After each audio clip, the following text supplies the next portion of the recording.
So now we'll look at types of individual muscles. So under types, we have skeletal, cardiac muscle, and smooth muscles. So this one is just showing us a diagrammatic representation of the types of muscles.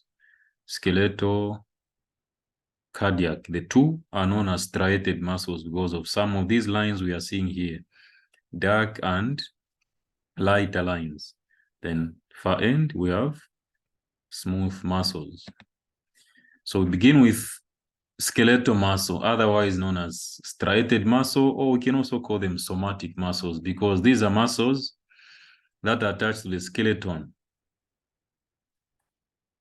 So majority of the muscles in the body, and usually when we say muscle, we are referring to skeletal muscles, but we know there are other types as well. So let's begin with some of the features of this special type of muscle cells. So number one is the shape. The shape of skeletal muscle cells are said to be more like cylinders, cylindrical, like tubes. Think of them like straws. Then you put those straws together to form a single muscle group. What we call, okay, this is a biceps muscle, this is a triceps muscle. Contains thousands of individual muscle cells. But those muscle cells are microscopic. We can't see them with our naked eye. Apart from that, skeletal muscles have these cross striations. So because of that, we call them striated muscles. If you look at these cells, there are those dark lines cutting the cell at a right angle like this. They are crossing the cell. So we call those as striations. That's why we call these as striated muscles. Apart from that, skeletal muscles, their contraction is rapid. So they give us rapid and quick contraction. In addition, these give us the most powerful contraction of all muscle types. So the strongest force of muscle contraction comes from skeletal muscle, followed by cardiac. Then the least is smooth muscles. Their contraction is very weak, but provide a sustained contraction. In addition to that, skeletal muscles are voluntary. So all skeletal muscles are voluntary, meaning we have conscious control of these muscles. We decide when to use them and when not to use them. The moment you try to walk, the brain has already commanded those muscles.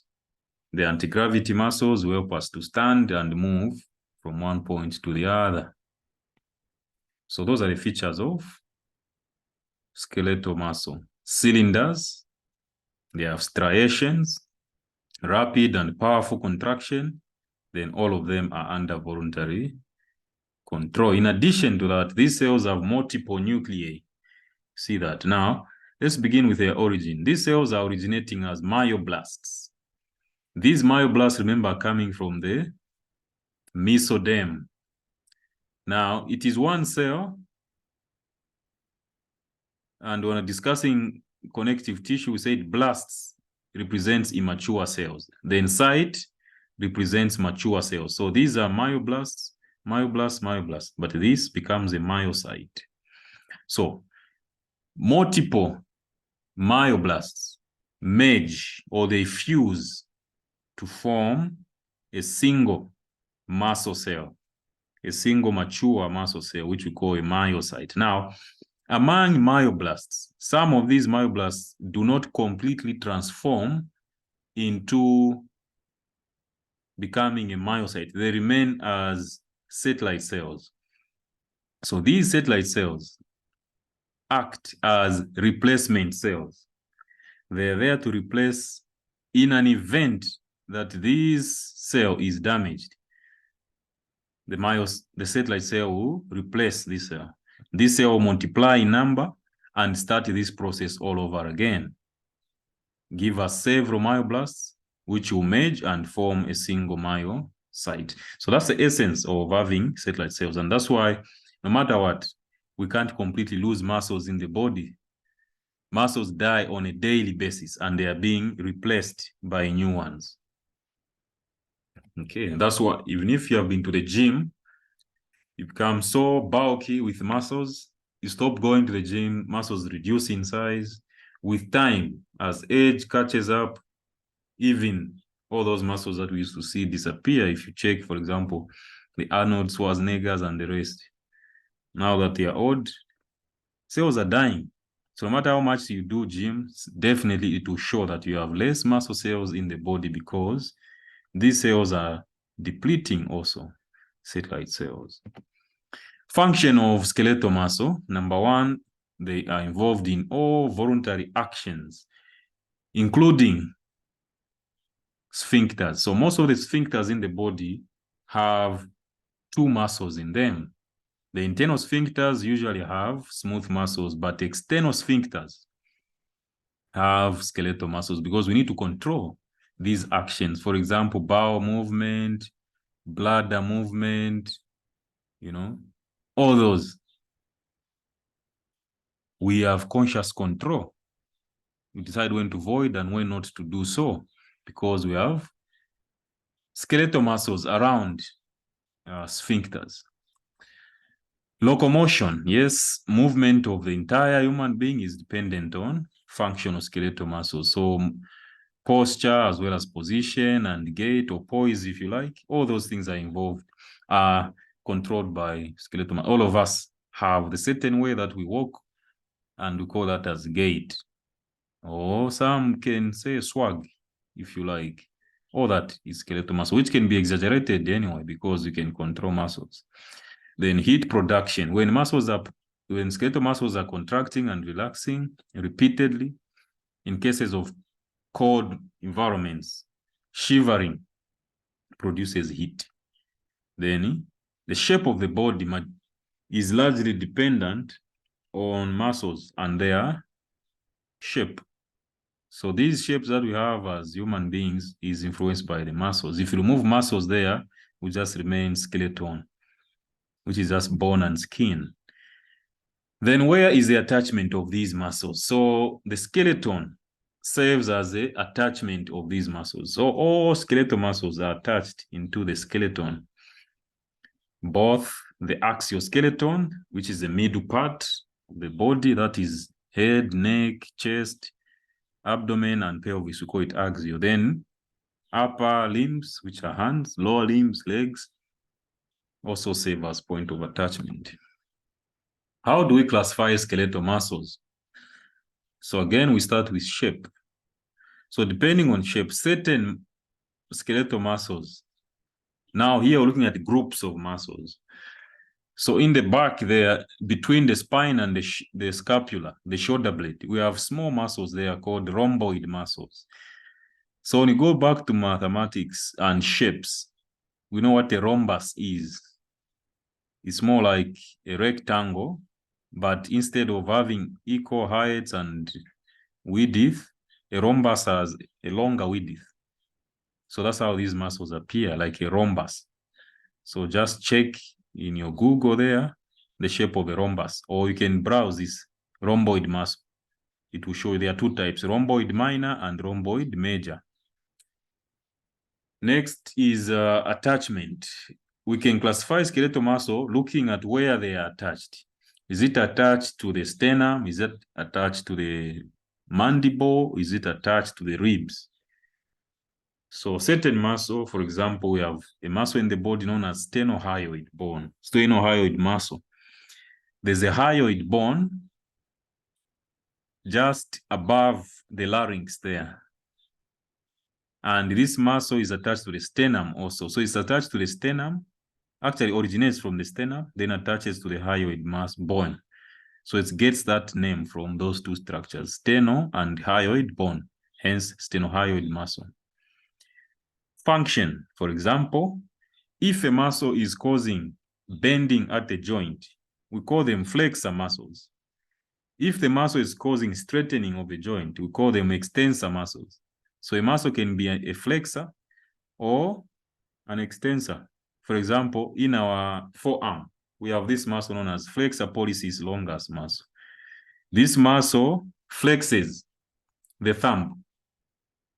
It flexes the thumb so that the thumb can fold, like when you're making a fist. This is a muscle controlling the thumb there to hold on these other fingers so that the fist is closed. Then position, where is the muscle located? Skeletal muscles, for example, muscles in the palm. We have small muscles in between the bones of the palm. Now, bones are osseous. The other name for bone is osseous structure. So we call them as palmar interosseous muscles because they are found in the palm, number one, in between the bones of the palm. So that's why they carry this interosseous, in between bones. Very small muscles. Then looking at the direction of the muscle itself. Is the muscle horizontal? Is the muscle vertical? Or is the muscle at an angle? So muscles that run at an angle, we call them oblique muscles. Muscles that go circular around the tube or which are horizontal, we call them circular muscles. Then muscles that run with a long axis of the structure they are found in, we call them longitudinal muscles. So this is orientation. So vertical muscles, we call them longitudinal. Horizontal muscles, we call them circular. Then muscles at an angle, we call them oblique muscles. So nevertheless, the most important classification is that these are skeletal muscles. They are attached to the skeleton. So let's look at histological features. So this was explained. They are cylindrical, they are striated. These cells are long. They are the longest cells in the body, by the way. Longest cells in the body are skeletal muscles. To be specific, the sartorius muscle is the longest muscle in the body. Sartorius. We'll discuss that when you're looking at the thigh. This muscle is found in the thigh, the inner aspect of the thigh, also known as the honeymoon muscle, because of what happens when it contracts. Anyway, topic for another day. Apart from that, these muscles have multiple nuclei, and this nucleus is elongated. It's long because the cell is long also. Then the nucleus are located on the periphery. If I take you back, see that the nucleus is long. The nucleus is located almost closer to the cell membrane. They are not in the center because the entire cytoplasm is filled with actin and myosin, so pushes the nucleus to one side. Okay, so the cell membrane of skeletal muscle, we call it sarcolemma. Sarcolemma is cell membrane of skeletal muscle. Then sarcoplasm is the cytoplasm of skeletal muscle. Okay.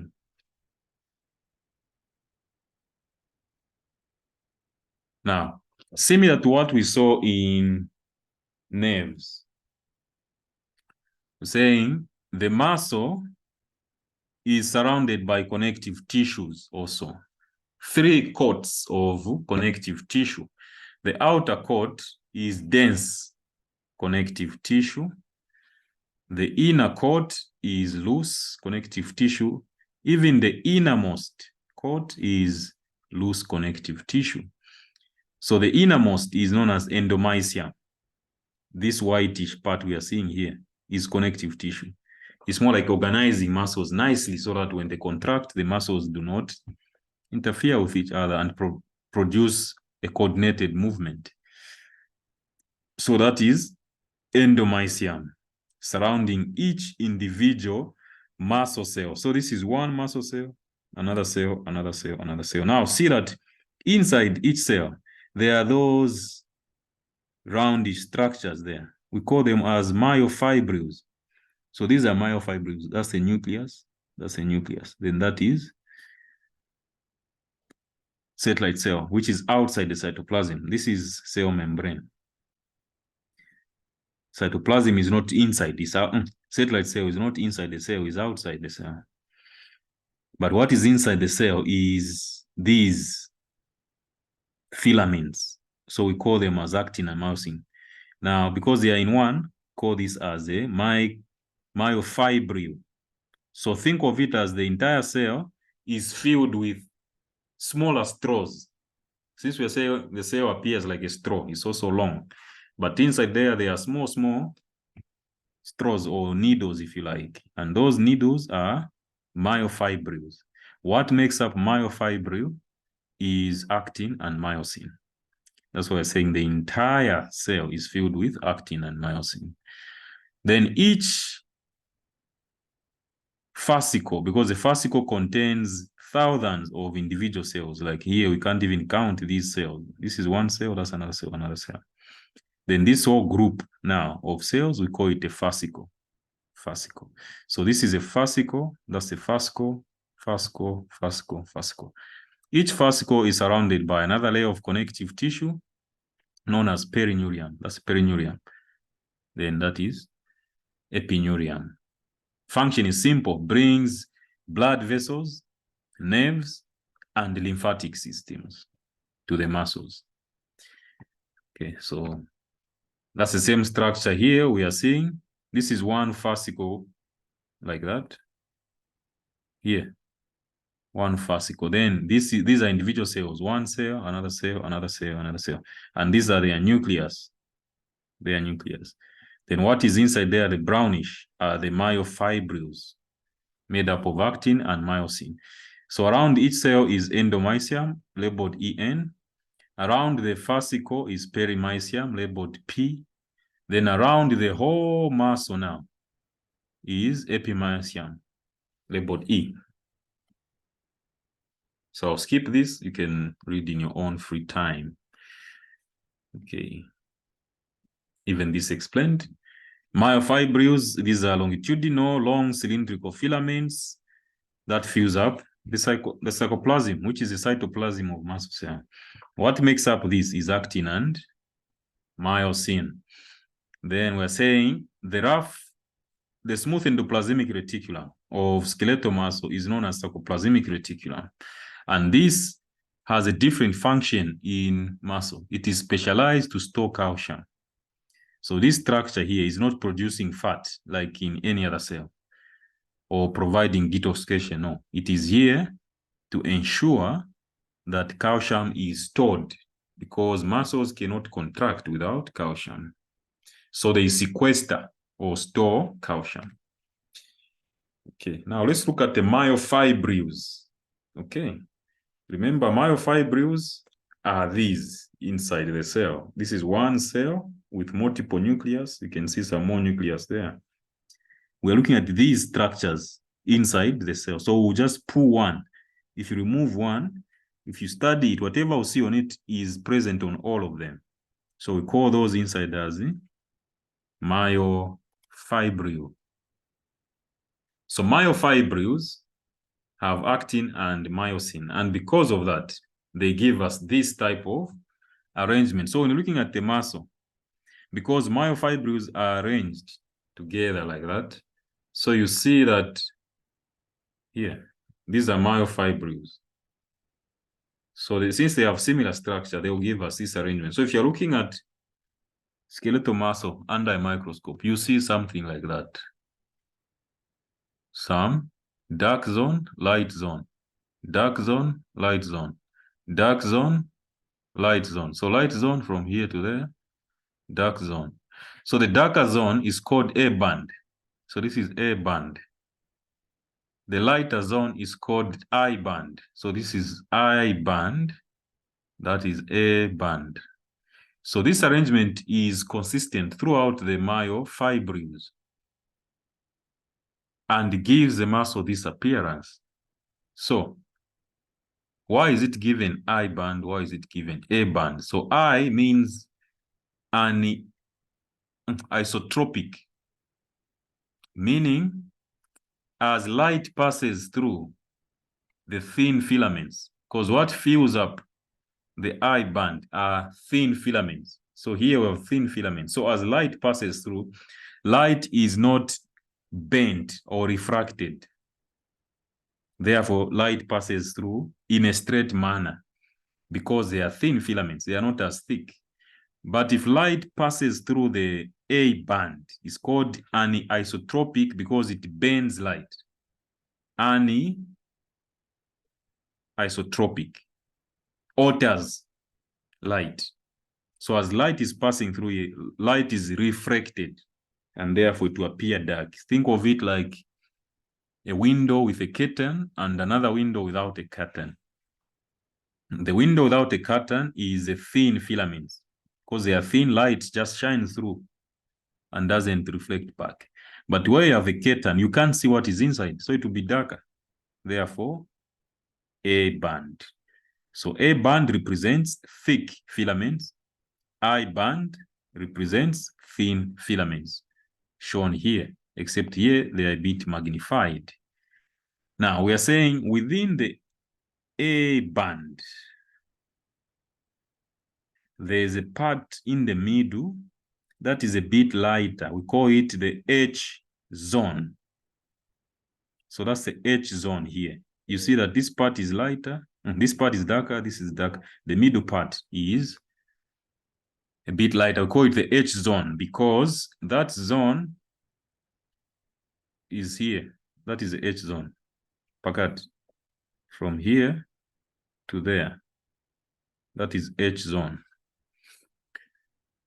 Then within the H zone, there's M line. Now, M line attaches the myosin. This is myosin, that is myosin, that is myosin. Attaches this myosin to the next and to the other above. So this acts as a connecting protein. The line here is a protein. That is a protein there, attaching this to that and that. So that's about A band. A band is myosin. This is myosin. From here to there is myosin. So from here up to here is A band. And we have explained that the middle part here is a bit lighter because that's where we don't have this overlapping. These are thin filaments. Because they are long, they tend to enter a bit into the A band and make these two parts to be darker here. So apart from having thick filaments, these two parts, this one and this part here, also have some small thin filaments overlapping there. And that's why the middle part appears a bit lighter because these filaments are not reaching here. They're just ending here. Okay, so that's about it. A band, middle part is known as H zone. Then M line connects the myosin filaments. Let's look at I band. I band is from here to there. I band from here to there. You see that it's lighter. What is found in I band is thin filaments. These filaments here. This one and this. This, that. So this area, if you cut from here, go this side. That is I band. It is shown here. Here at the bottom. Okay, there at the bottom we have I band from here to there. A band. Another I band this side. So it continues like that. From one I band, next is A band. So on and so forth. Now, in the I band, there's also another darker line here. You see that Z line or Z disc. You can call it line or disc, whichever you want. Now, the Z disc is similar to M line. Remember M line here. M line was attaching the thick filaments to each other, the myosin. Z disc attaches the thin filaments to one another. So you see this is connected there. That is connected here. Next. So in German or Greek, German, by the way, that word zwischen means between. So that's where the name was gotten from. So means in between the thin filaments. Here, these are thin filaments, thin. In between, we find that protein connecting the thin filament. So it's called Z disc or Z line. Now see that from one Z disc to the next here is known as a sarcomere. So a sarcomere is a functional unit of muscles. Sarcomere is a functional unit of muscle. So contraction takes place between two Z discs from here to there. These structures here, you see that when the thin filaments slide past the thin, when the thin filaments slide past the thick here, it will cause that to be pulled this side and this to be pulled that side. Then the muscle is said to be in a contraction state. When they go back, the muscle relaxes also. So this is what is happening here. Z disc, another Z disc. So you call this as sarcomere from here to there, sarcomere. Again, from here to there, another sarcomere. From there to here, another sarcomere, just like that. So what you have, this is one cell, which is shown here. This cell is here. Then inside each cell, there are myofibrils. So we have pulled one myofibril. We said this myofibril now is made up of myosin, which is thick filament, and actin, which is thin filament. And because of that, you see that this arrangement is going to be present in all of them. And therefore, this muscle appears like this. A band dark, I band light. A band dark, I band light. A band dark, I band light. Away from that, now we look at what happens when a muscle contracts. So the focus is on the myosin and actin filaments. So the myosin filaments have head and tail. So they have a head and a tail. It's on the head where actin or the thin filaments will attach. It's on the same head where energy in form of ATP will attach. Then the effect of the tail is to pull the heads. So let's look at that now. So this is one myofibril, and we're saying each myofibril has actin and myosin. Now we are starting to study myosin. How does myosin look like? So this is one molecule of myosin. It is a very large molecule with heads and tails. So we have just picked one strand from there. So this is one myosin molecule. Each myosin molecule has one head and one tail, composed of two strands like that, coiled up together. Now, on the head, see that there are those green spots representing binding sites. So what attaches on these heads is, like I was explaining, actin and ATP, which is energy. So in short, myosin can interact only with actin and ATP, which is energy, because we need energy for muscles to contract. Now, how is the arrangement of these molecules? So the heads face in opposite direction to the tail. So the heads are like that, then the tails go in the other direction. On the other end also, the heads are facing away, the tails are facing here. So you find that the tails meet in the middle. So what happens is when actin attaches there, then in the presence of ATP, the tails will pull towards the center. The tails this side also pull towards the center. What follows is shortening of this distance between one Z disc and the other. So a sarcomere shortens when the muscle contracts. We are here. Actin, which is down here, will attach to one there. Then energy, which is ATP, produced by mitochondria, will attach here. Then pull. So this is pulled inwards there. The heads, since the tails are pulling there, this will move inward. The heads are also pulling here. This will move inwards. What is shortening is this distance between one Z disc and another Z disc.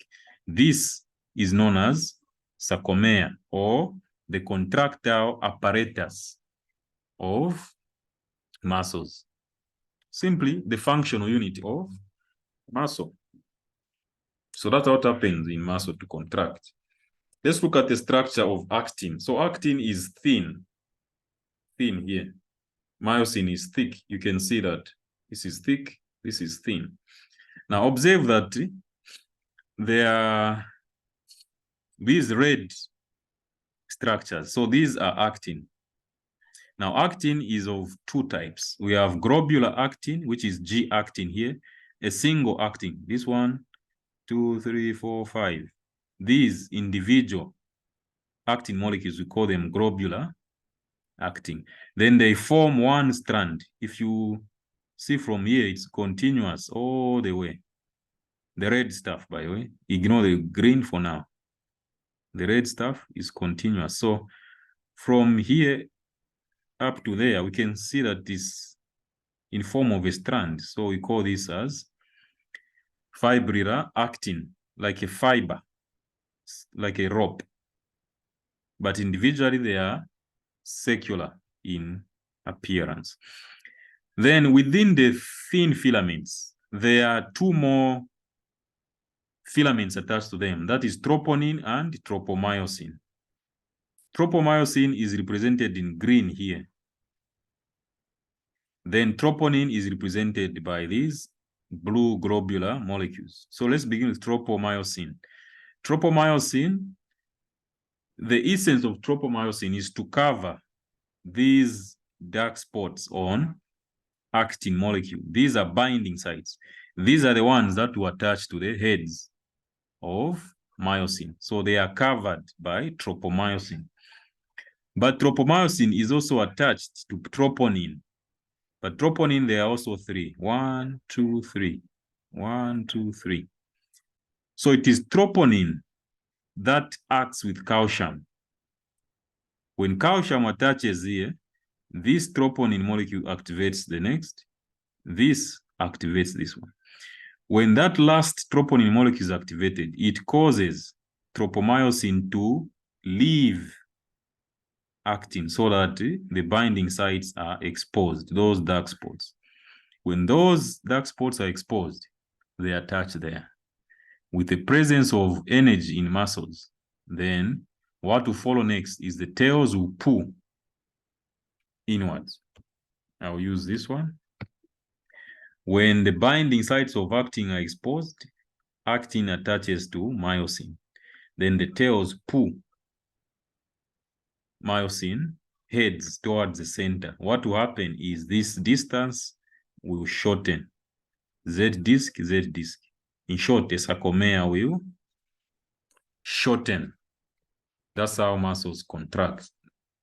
Okay, now, these three molecules of troponin are given names. So the first one, since it interacts with calcium, is called troponin C. This one, because it interacts with calcium, so they give it troponin calcium. Okay. Then the next one is known as troponin T. So troponin T interacts with tropomyosin. This one here, the one at the base, because it's troponin that acts with tropomyosin. Then the one in the middle is known as regulator or inhibitor. So it's known as troponin I. It's the one that regulates this final step where troponin C has to influence troponin T. So troponin C, troponin I, troponin T in that fashion. But at the end of the day, when this molecule is activated by calcium, binding sites on actin are exposed. Actin attaches to the heads of myosin. The heads of myosin are pulled by the tails, shortening the sarcomere. And that way, a muscle contracts. So all these myofibrils in one cell perform that action at once. So imagine each and every single myofibril contracting at once. That's a lot of force than if the whole cell was just contracting on its own. So you have individual fibers inside the cell, thousands of them.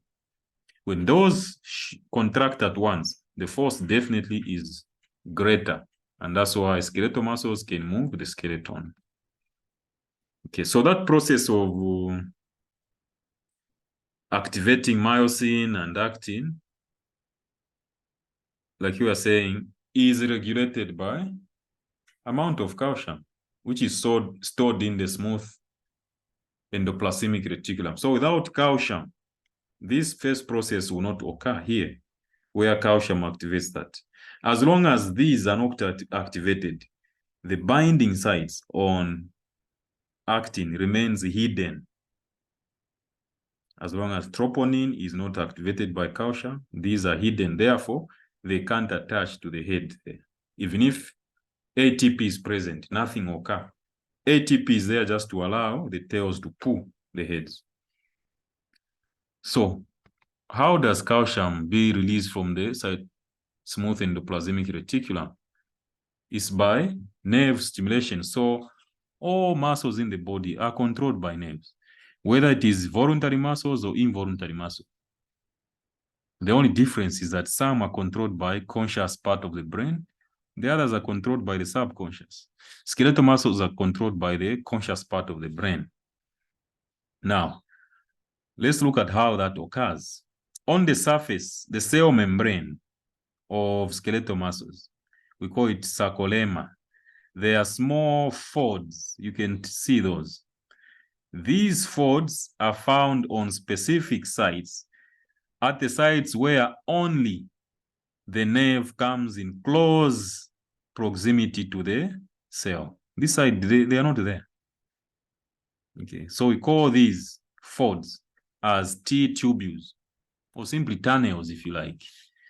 What is found underneath these tunnels or T-tubules are those extensions. So this part here, where the nerve comes close to the cell membrane of the muscle, we call it a neuromuscular junction. This is neuron, muscle, muscular junction. So this is a synapse. There's a gap. There's no physical contact between the two. So that's a neuromuscular junction. Nerve, muscle, and the synapse makes up neuromuscular junctions. Okay. Then these folds are called T-tubules. They are very deep in skeletal muscles. They go deeper towards the smooth endoplasmic reticulum, which we are calling sarcoplasmic reticulum. And we said, what is in this sarcoplasmic reticulum? It's simply calcium. So the moment the nerve stimulates the muscle, calcium is released. What follows next? Calcium attaches to troponin. When troponin is activated, it also activates tropomyosin. When tropomyosin is activated, it exposes binding sites of actin. What follows is actin attaches to myosin. Look at it here. The muscle is relaxed. Muscle is activated. No contact, contact. Once contact is achieved, we call that as cross bridging or cross linkage. At this stage, we have no control. A muscle should contract. What will follow is these heads, 1, 2, 3, 4, 5, will pull towards the tail. And what will follow next is sarcomere shortens this distance here. That is Z disc or Z disc. This distance will shorten. When that occurs, the muscle has contracted. So that's a mechanism explained here, but you can read this in your free time. So I want to show you the difference between a sarcomere that is contracted and a sarcomere that is not contracted. So let's look at this one. From one Z disc to the next is sarcomere. This area here is A band. This area there is I band. So see that the sarcomere shortens from here to there when the muscle contracts. Look at that. Relaxed muscle. We're looking at this muscle, the biceps muscle. Look at that. When you fold your arm, the gap, the H zone has disappeared. Look at H zone here. There are no thin filaments here, but from here to there, the filaments are present. Now look at this stage. Because the heads have pulled this side, the heads are also pulling in this direction. They are pulling there and there. These filaments overlap. The sarcomere shortens. Look at that. Compare. Look at the hand. Contracted, relaxed. Contracted, relaxed. That's what happens. Okay, so the chemical that is released by neurons here is acetylcholine. That one in green, ACH, that is acetylcholine. It's a neurotransmitter. So there's no physical contact. So electrical impulse from the nerve in the synapse is converted to chemical signal. I explained this in nerve. So go back to nerve and check explanation about this. When acetylcholine goes into the T tubules, here it is shown entering there. So first action in contraction of muscle is a nerve here. Nerve must instruct the muscle to contract. Second is release of calcium. Third is activation of troponin by calcium. Fourth is activation of tropomyosin. Fifth is attachment of actin and myosin. Then sixth is now pulling of the heads by the tail. Then sarcomere shortens, a muscle has contracted. Okay. So that's about skeletal muscle. So since there are so many muscle cells in one fascicle, let me take you back a bit. This one. This is one fascicle here. And in each fascicle, there are muscle. This is one muscle, one muscle, one muscle. So you see that when a nerve comes, okay, that's a nerve there. That's a nerve here in yellow. Yellow, that's a nerve. So when a nerve reaches here, this is perineurium, it will send various processes to each individual cell. So each cell inside there should be connected to the nerve. So this nerve will send so many branches. If there are 20 in one fascicle, 20 cells in one fascicle, we need 20 branches. Maybe 5 from this one, 5 from that one, 5. And 5 from other nerves, until each and every muscle cell inside there is having this connection here. This one. So that when the nerve commands muscle cells to contract, all the cells in a fascicle should contract at once. Here. When these muscles in a fascicle are contracting at once, even there, even there, even there, meaning this muscle here, the whole muscle group, if it's a bicep, it will just contract at once. So we call that as a motor end plate, where we have one nerve, but sending branches. This is one nerve sending branches. 1, 2, 3, 4, 5, 6. So meaning this one nerve is controlling 6 individual muscle cells. Another nerve will pick 6. Another nerve will pick 6 or 4. At the end of the day, these muscles will contract at once because they form one muscle group. This is another structure showing us maybe advanced, but same thing. Nerve, T tubules. Okay, then there is acetylcholine. Okay. Let's look at cardiac muscles. So we look at cardiac muscles. So in terms of number, cardiac muscles are the second most abundant cells of the body. Okay, least abundant because they're only found in the heart. Second most abundant is smooth muscle. Now, these muscles are not voluntary, they are involuntary muscles because they have the capacity to initiate their own contraction. So that is known as automaticity. The heart contracts without any input from the brain. In fact, the heart is the first organ in the body to begin functioning. Before the brain is even formed, the heart has started to beat. That is week 21, day 21. Day 21, 22, somewhere there, the heart is already beating. Okay. So equally, it is a striated muscle. It has those I band, A band, I band, A band. So what I've explained for skeletal muscle applies for cardiac muscle. That's why even them, the force of contraction is rapid and strong.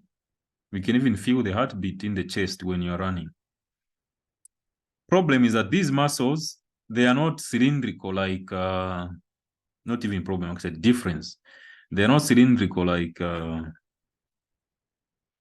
skeletal muscle. Okay.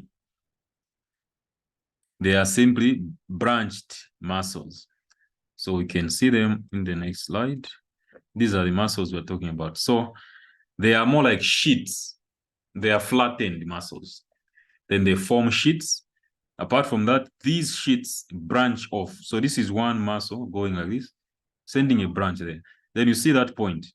That is intercalated disc. This is where this muscle is joined to the next. It is also shown here, which is also there. That is intercalated disc. Intercalated discs, point of connection.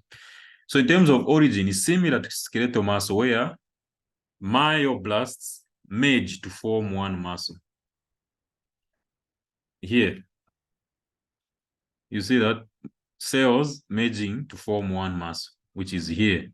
But in skeletal muscle, the point where the cells were meeting, like here, disappears. So we can't see. So this is where the connection was. But in cardiac muscle, that point of connection remains. And that is what we call intercalated disc. It's the only muscle in the body that has this visible junction, which we call intercalated discs. These are very important for cardiac muscles. It enables these cells to communicate with each other and contract as a syncytium. Syncytial contraction is rhythmic and all muscles at the same time. So you don't need a lot of motor end plates here. You just need one cell to be activated. Thereafter, all the muscles will contract at once. Okay. So this is still cardiac muscle. You see like sheets. One muscle, one muscle, one muscle. Then that is intercalated disc. Intercalated disc. Even here, intercalated disc. One muscle with so many branches. One nucleus per muscle cell. One nucleus, nucleus. Some muscle cells may have two nucleus. Maximum, not more than that. Okay. Like here you can see, this is nucleus, another nucleus. Intercalated disc, intercalated disc. All these are intercalated discs found only in cardiac muscle. So this muscle, like we were saying, is like a flattened sheet, and that way they contract as a syncytium. They contract at once. Okay. So at the intercalated discs, there are two types of junctions here. We call them desmosomes, or simply gap junctions, similar to a synapse. Then desmosomes allow attachment. You see those more like buttons in white. Those are desmosomes, gap junctions. These are gap junctions. Then we have these desmosomes, like sutures. So these desmosomes allow these cells not to separate from one another. But you can see there's a gap there. And this is where these junctions are. So these allow communication from this cell to the next. Then desmosomes allow attachment so that cells are not separated from one another. So that's about cardiac muscles. Contraction of cardiac muscle is called syncytial or syncytium. This is contraction as a group, one group, okay?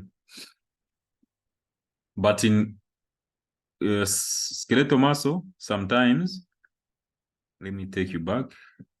In skeletal muscle, sometimes these fascicles may be cutting here. This side can be contracting, this can be relaxing. That occurs in muscles, in skeletal muscle, but we don't see that in cardiac muscle. All muscles contract at once. So where is the difference now? Okay, so cardiac muscle is one nucleus, sometimes can have two, which is very rare. Then you also have endomysium, which brings capillaries and nerves. Sarcoplasm is the same. They have nucleus, mitochondria. They also have myofibril, like skeletal muscle. So sarcomeres are present in cardiac muscle. Now, cardiac muscles do not depend so much on calcium. So there are few smooth endoplasmic reticulum known as sarcoplasmic reticulum. Okay, they can store glycogen.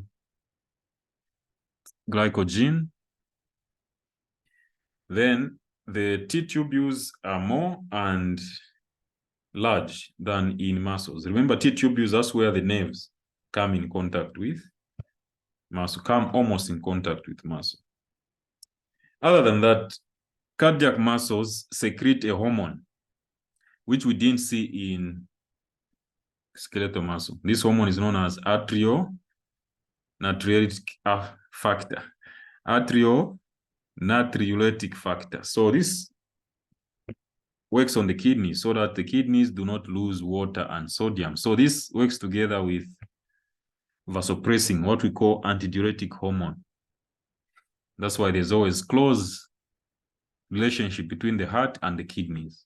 Kidney failure usually leads to heart failure and vice versa because of this functional relationship as well as anatomical relationships. Much of the blood from the heart goes to the kidneys for filtration.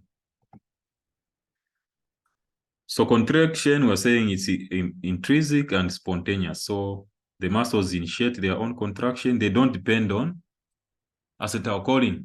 That's why even the amount of calcium stored is not adequate because they can do that on their own. Spontaneous. Then it's rhythmic. That's why it's always ventricles contract followed by atria. Ventricles, atria. Ventricles, atria. So that's a rhythm created by the heart. Finally, we look at smooth muscles. Smooth muscles named so because these muscles, they have no stripes on their, when you're seeing under microscopes. They don't have those A and I band. They don't like that. So they appear smooth. In addition, smooth muscles are involuntary. We have no control over these muscles. They contract and relax without our knowledge. They are found in all tubular structures like ureters, fallopian tubes, vas deferens, urethra, hollow organs, bladder, stomach, esophagus, cavities in the body, the chest, the abdomen, then in the sinuses as well. Apart from that, these muscles support endothelial linings. So they support blood vessels in the body. What is the function? It's peristalsis or peristaltic function in the body, be it